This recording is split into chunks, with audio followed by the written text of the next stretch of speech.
आज दोनों का तलाक हो चुका था।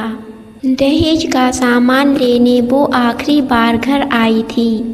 पीयूष से निशा की शादी को 12 वर्ष हो गए थे। 9 वर्ष साथ रहे। 3 वर्ष तलाक की कार्यवाही में गुजर गए। घर में प्रवेश करते ही निशा का दिल धक धक करने लगा।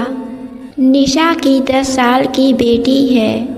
निशा अपनी बेटी पायल का हाथ पकड़े घर में आई। कितनी शिद्दत से बनाया था दोनों ने ये घर। पीयूष पायल को गोद में उठाते हुए बोला, जो चाहे ले जाओ, मैं नहीं रोकूंगा। बस मुझे मेरी बेटी दे दो। और अपनी बेटी को प्यार करने लगा। शायद वो रो रहा था। निशा घर की हालत देखने में लग गई। सारे घर में मकड़ी के जाले लगे थे। निशा का दिल बैठ गया। कितना साफ सुथरा रखती थी। तभी पीयूष निशा के पास आकर बोला, प्लीज मुझसे मेरी बेटी मत छीनो। निशा पीयूष की गोद से पायल को छीनते हुए बोली, अब यह सिर्फ मेरी बेटी ही है। थोड़ी देर बाद निशा गहनों से भरा बैग वो पीयूष के पास रखकर बोली, अपने गहने संभाल लो। वो मुंह पीछे करके बोला, नहीं चाहिए, तुम ही ले जाओ, तुम्हारी बेटी की शादी में काम आएंगे। वो कुछ नहीं बोली। 20 लाख के गहने वहीं छोड़कर अपनी बेटी को साथ लेकर बाहर आ गई। उसके अंदर कुछ छूट रहा था। फिर कुछ देर बाद दहेज का सारा सामान गाड़ी में रखा जा चुका था। निशा के माता पिता गाड़ी में बैठ चुके थे। वो आखिरी बार पीयूष के कमरे में गई और बोली, देख लो, अपना ही सामान लेकर जा रही हूँ।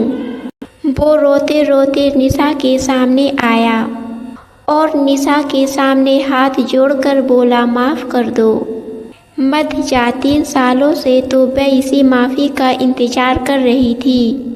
रोकर बोली, पहले भी तो मांग सकते थे।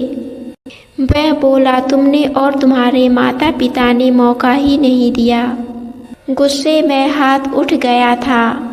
बदले में जो सज़ा देना चाहती हो दो।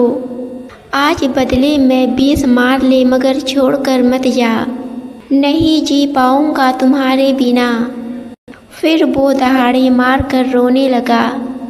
सारे गिले शिकवे 2 पल में दूर हो गए।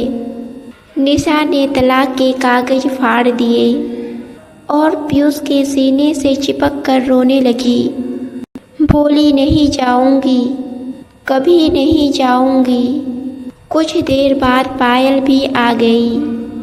पीयूष पायल को गोद में उठाते हुए बोला, बेटा हम सब साथ रहेंगे। तीनों मिलकर एक दूसरे के गले लगकर बहुत रोए। आज पायल भी अपने माता पिता को एक साथ देखकर बहुत खुश थी। आज एक बार फिर से निशा और पीयूष की ज़िंदगी की नई शुरुआत हुई। दोस्तों, अगर गलती की माफ़ी मांगने से घर उजड़ने से बच सकता है तो अपने अहंकार को छोड़ माफ़ी मांग लेनी चाहिए। दोस्तों, आपको कहानी पसंद आई तो हमारे चैनल को सब्सक्राइब और वीडियो को लाइक ज़रूर कीजिए।